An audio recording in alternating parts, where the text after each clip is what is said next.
What's up, guys? Thank you for coming back to the channel. If you guys don't know me already, my name is William Tackett, and I'm joined by my brother Andrew Tackett and my longtime coach and teammate and now former or also content creator Davis. He has a YouTube called Cold Combat Science. You can definitely check out. I'll have that linked on the screen here for you guys to check out. We're going to be talking about CJI today, Craig Jones Invitational. Davis is going to be leading us kind of through this interview, and we're just going to kind of get Andrew and I's thoughts and kind of catch you up to date with the latest news and where Andrew and I are at with this event. Yeah, so bring me back, like you just won trials, 3 months ago? So can you kind of take me from how you won trials to getting ready for Worlds, and then how quickly that changed from ADCC Worlds into the CJI, kind of starting off from the end of trials? Yeah, like going into trials, I didn't even know I was going to win because I just came off that back injury. It was my first tournament back. I didn't feel confident. I didn't know how my body was going to perform. And so I won trials and I shocked myself. I was like, dang. I was like, okay.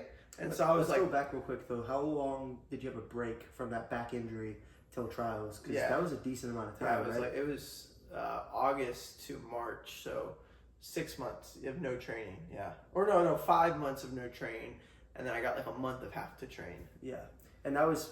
If you guys don't know, go back and watch that match between him and PJ Barch. It was a great match. Yeah. It was. Who's number one tournament of champions in Houston? Yeah, that was sick. Yeah, you guys can rewatch it if you want. It was a fun night. But he actually ended up having to get pulled out of the event because he had one more match that night, and it was actually against Mika Galval. Yeah. And he could barely stand up backstage after that match. His back was really bad. So it was pretty bad. Yeah, that injury was legit. Okay, so you got injured after the match with PJ Barch. Yeah, I was out for 6 months. And then, I didn't feel that great in the trials camp. I was kind of hurting the whole time. And then I competed in trials. Didn't think I was going to win, but I knew I was going to do good. But I just had no expectations because I hadn't competed in a while and I was injured. And I won trials. So it was crazy. I was like, damn, I'm going to ADCC. So I was like, this is crazy. I was like, I'm so excited to compete in the biggest tournament at that point.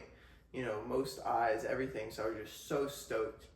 And and then winning Who's Number One right after that even made my expectations even greater, made me even more stoked. And it was against a trials champ also. Yeah, Tommy Lingacker. I beat him, and so I was just like, dang, okay, I've beaten a couple people already in my division that I know they're going to be in there, so it made me feel confident going in.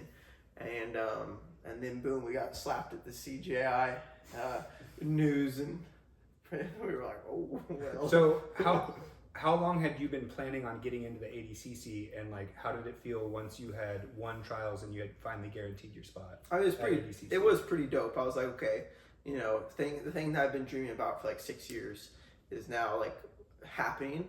And so I was like, there's nothing that's cooler in the world than me doing ADCC. That was just the coolest thing I've ever had done and was going to get to do, to be honest. What do you have any first memories of when you got exposed to ADCC tournaments, whether in old videos or something? Yeah, I remember I watched Marcelo Garcia get bodied in the 30s. Yeah, against the UFC guy, UFC guy. Where he was on the guy's back, and the guy just jumped back. I'm forgetting the guy's name now. But I remember former UFC champion. I remember watching that, and I was like, wow. And I watched all of Marcelo Garcia's match one night, on my dad's phone, because I think I stole it from their rooms. I didn't even have my phone at the time, and I was just watching Marcelo Garcia matches. It was so dope, and it was the highlight with the Brazilian funk and I think it was the Stuart Cooper highlight. Yeah, and it just made me so hyped. I was like, bro, I want to do ADCC one day, So ever since that moment, the fire was kind of ignited, but it wasn't a done deal that I wanted to get there,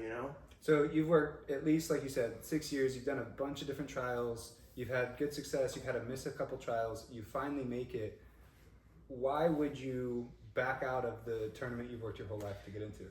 It's pretty simple, because the tournament that I worked my whole life for was just to be on a really cool platform, and it was just to, show that I could beat the best in the world. That's the only reason I wanted to be on ADCC, is for just the coolness of it, the name, and to beat the best in the world. It was no money reasons at all, because there is no money in it, to be honest.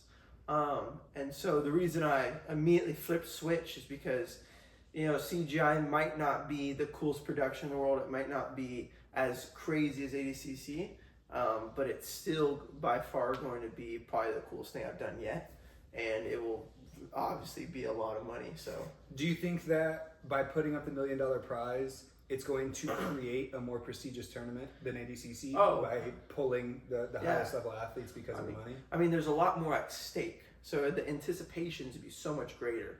Like when I see, for example, Katie Rotolo beat Mika, in the finals, or like Giancarlo beat Lucas Barbosa. Like it was dope. And I was happy for the athletes. So I was like, bro, they just won ADCCs. But I feel like the fans who are watching CJI, they're gonna go bonkers. It was like, he just won $1 million.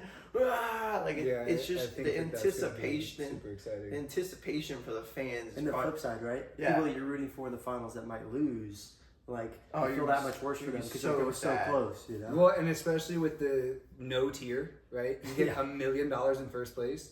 And then you get $10,001 for second through 16th place. Yeah. So I've never seen a tournament have something like that. I think the $1 million prize is going to draw every serious grappler. I think we're already at the point where ADCC brackets, particularly at the 77, 88, and minus 99 categories, have had, let's list them out, Roberto Jimenez jump ship, Mason Fowler, Nicky Rod, Nicky Ryan, Joseph Chin.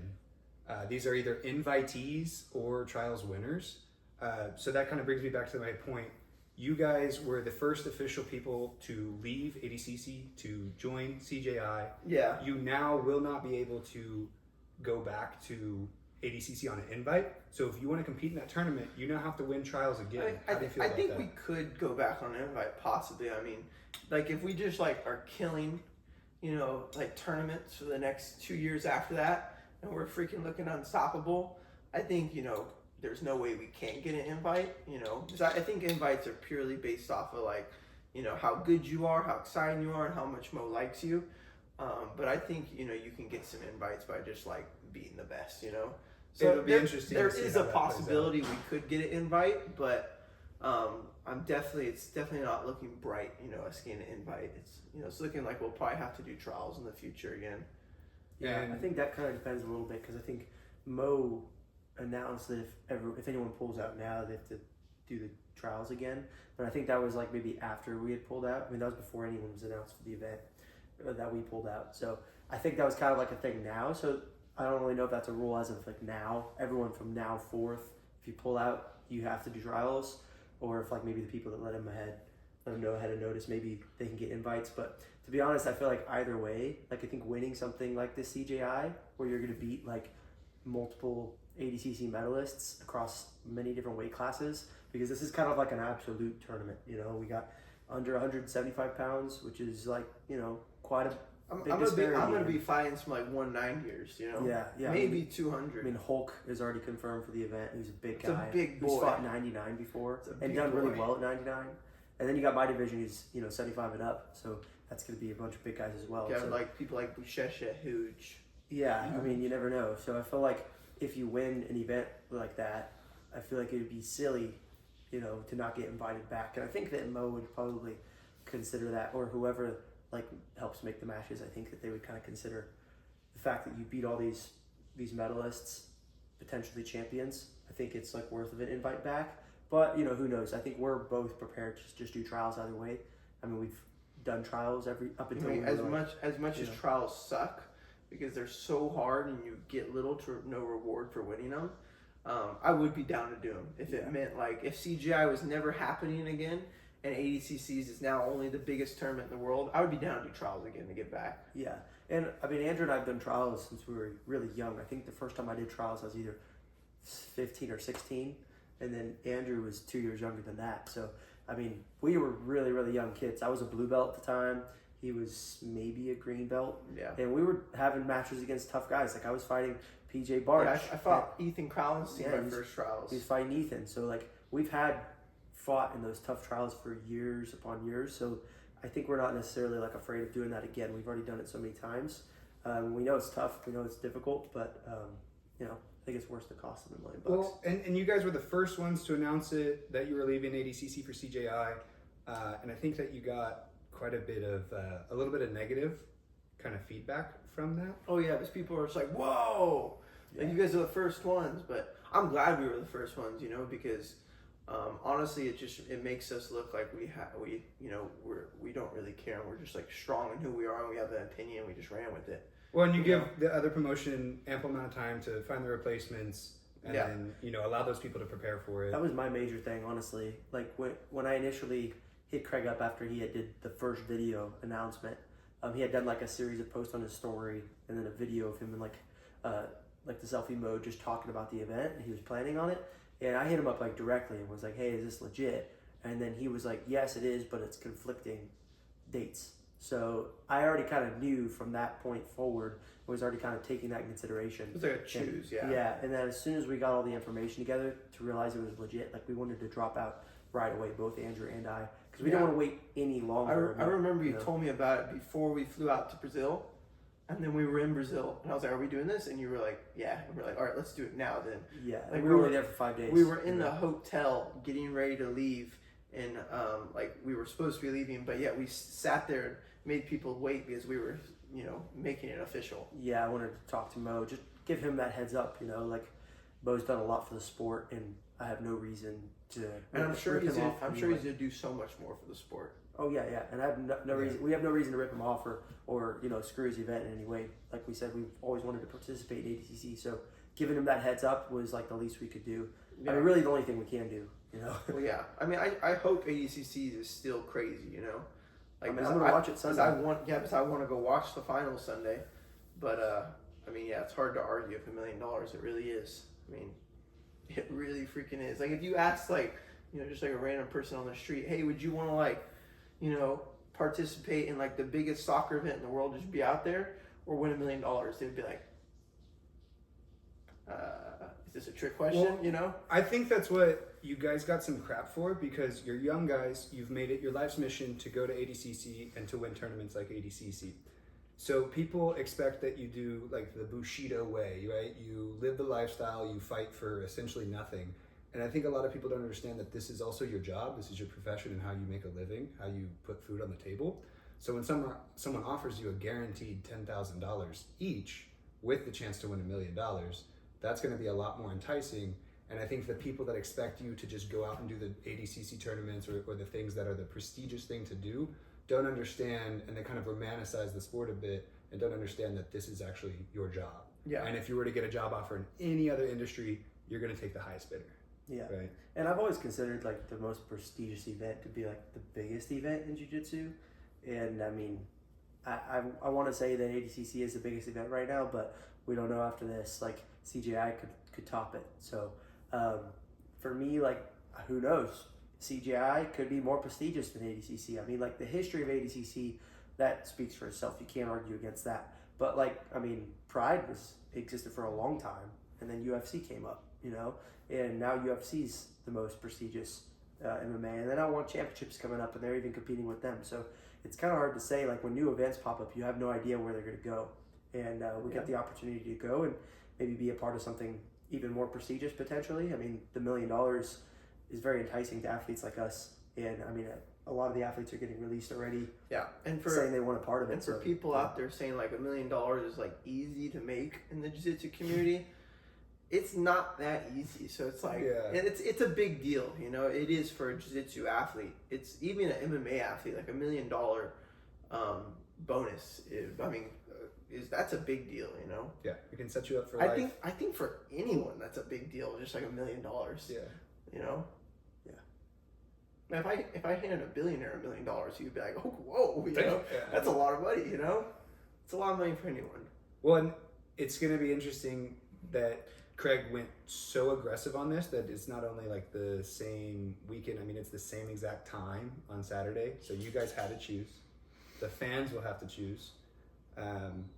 And he's going to put it on YouTube for free. So it's going to be the most accessible combat sports event that I've ever heard of. I don't know of many that do for free on YouTube. I guess like Karate Combat and some of those other, but they don't have the spectacle of athletes fighting for $1 million, which I think we've seen. Well, they don't have the athletes either, right? Like a lot of their guys are, local dudes that are competing. Like Karate Combat. They might have like the one big name on it, and like no one wants to just watch one big name. Like they want to see big names fight big names. I think that's where CJI is going to come in and really kind of, top it off. Is they're gonna have like really high level guys versus Like, really yeah, low my guys. first match will be any finals match. That would be of any big tournament, and then my second match will be any finals match of any big tournament. It's like Very all good, the yeah. matches will just be like who wins the inches.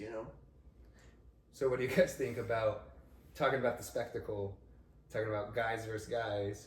What about the second best guy versus the best girl in Craig Jones versus Gabby Garcia? What do you think about that being on the card? I think that I you think decided it's to leave ADCC I think for? it's purely just like a meme, money making gadget that people will love to see, because there's so much drama behind it and build up, which I want to see, so I think it's nothing but a smart move in my opinion.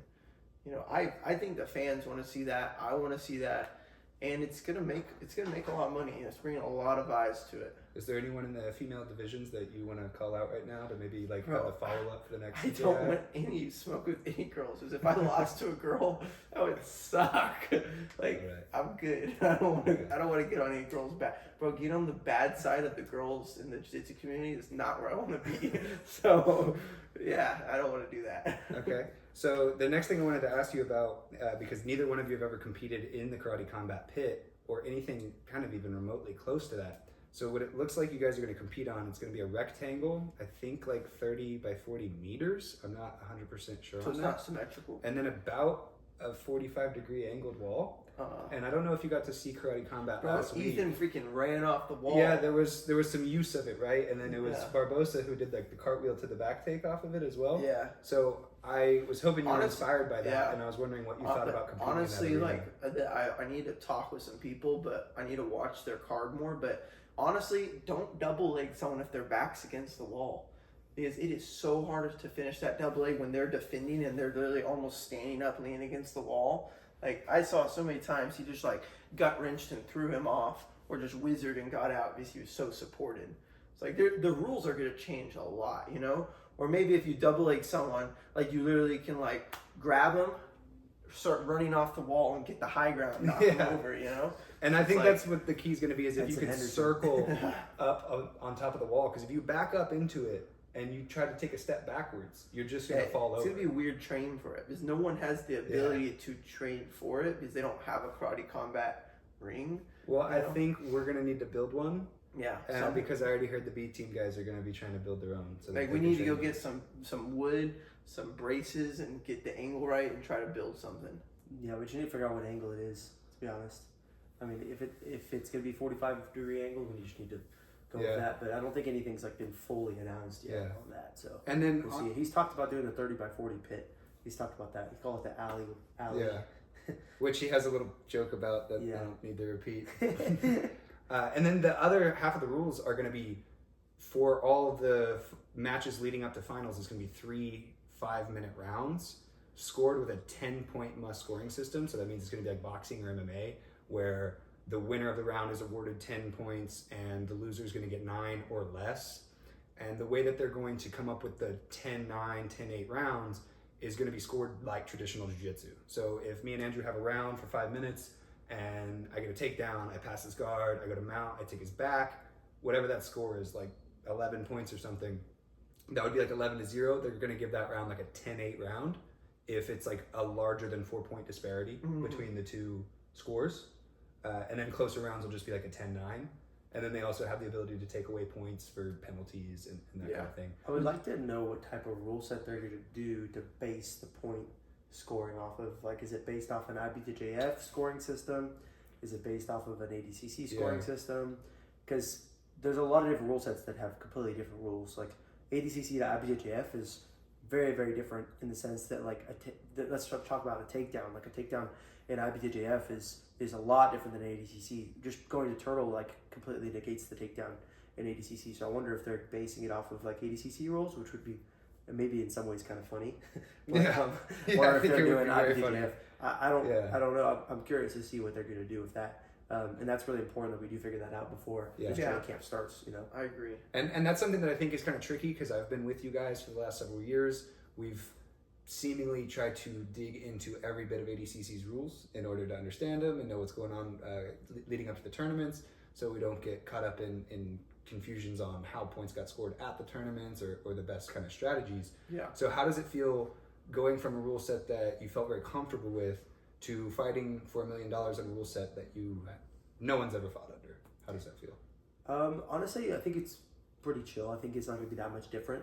Jiu-jitsu at the end of the day, and we're fighting over the same positions we always fight over. So I think that like the only thing different is going to be the rounds. So just trying to figure out our pacing across 15 to 25 minutes, depending on if you're in quarterfinal or semi-quarter finals.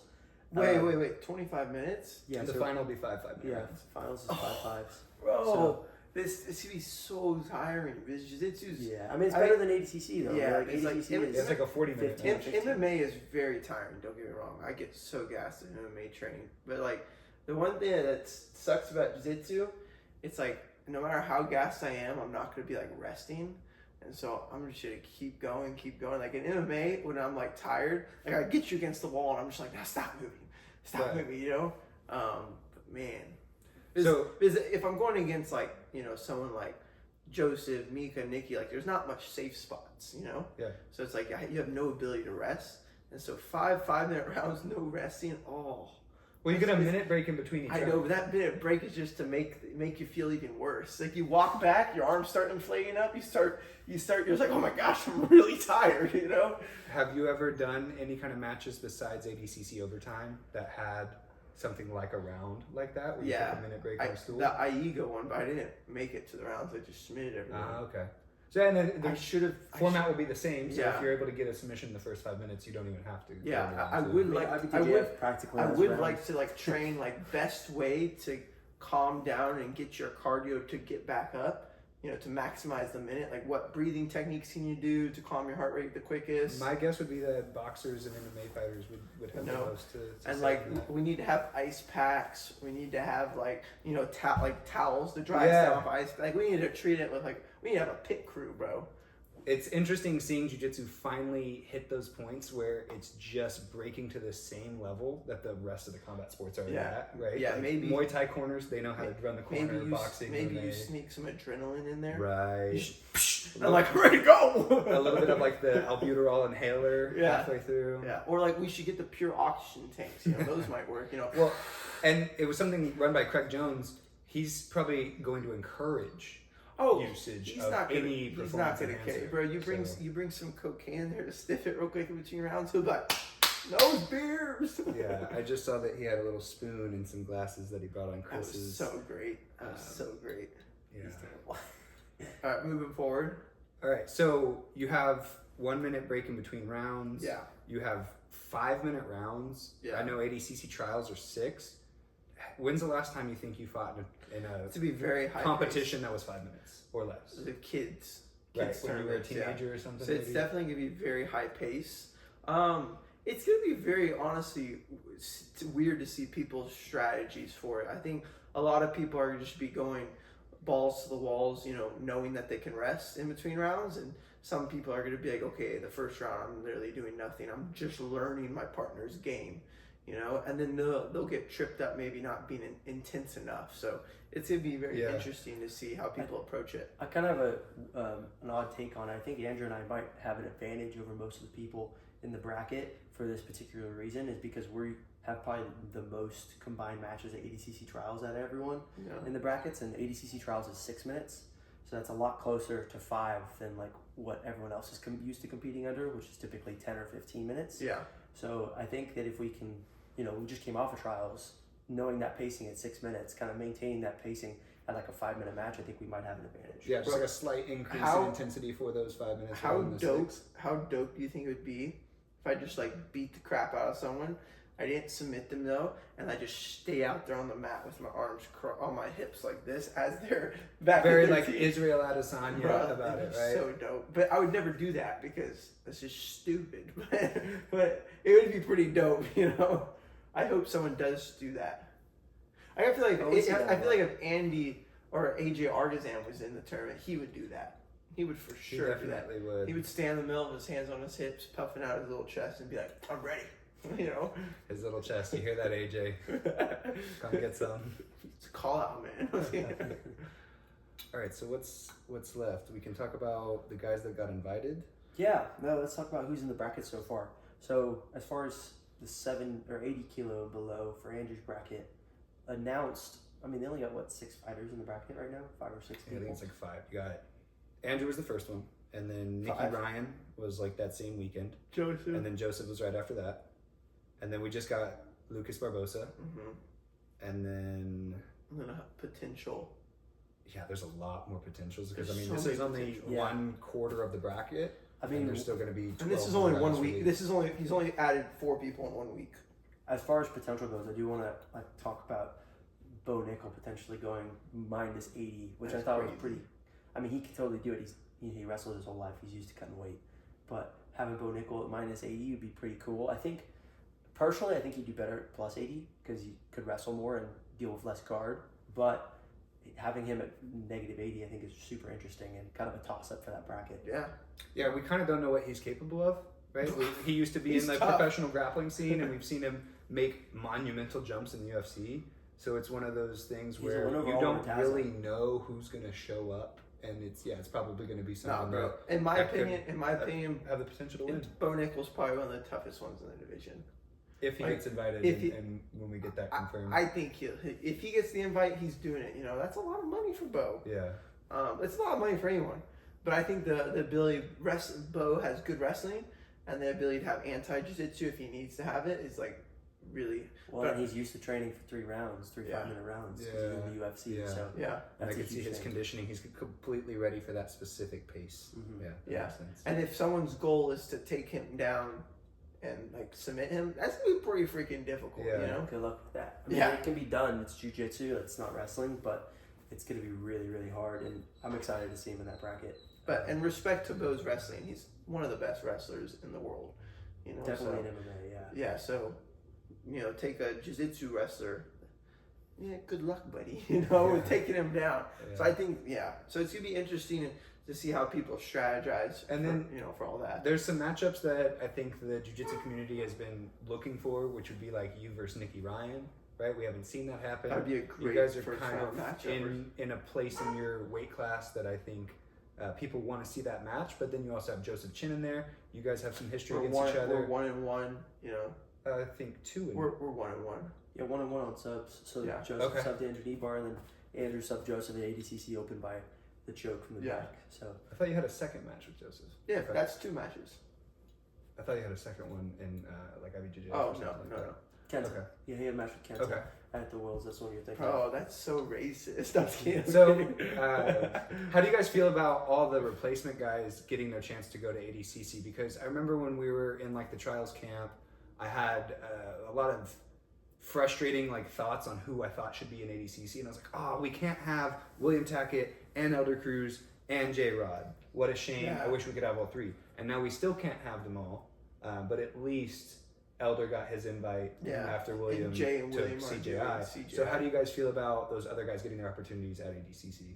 I mean, like I said, there's inches between, you know, the best. You know, there's just like inches margin. And so for the person that took second or third, that lost by an inch, good for them. You know, they deserve to be there. You know, they worked freaking hard. They barely lost. And, you know, so they deserve to be there. Yeah, and that's why I think it's going to be better for the sport, because one of those guys might end up winning ADCC And, you know, most do a huge thing for their own brand. ADCC has always had like 10 dropouts, you know, a lot of dropouts. So it's like, it's always had backups coming in. And so it's like, it's nothing new that there's a bunch of backups in ADCC now. But now the top people are starting to leave. The people that people wanted to see, that's when it's a bit crazy when they start to leave, you know. It's fine if like a trials winner, you know, drops out and then the guy that took second takes his place. But if like a champion or someone that's like super exciting, like recurring, drops out, like that's like, ooh, you know. Yeah.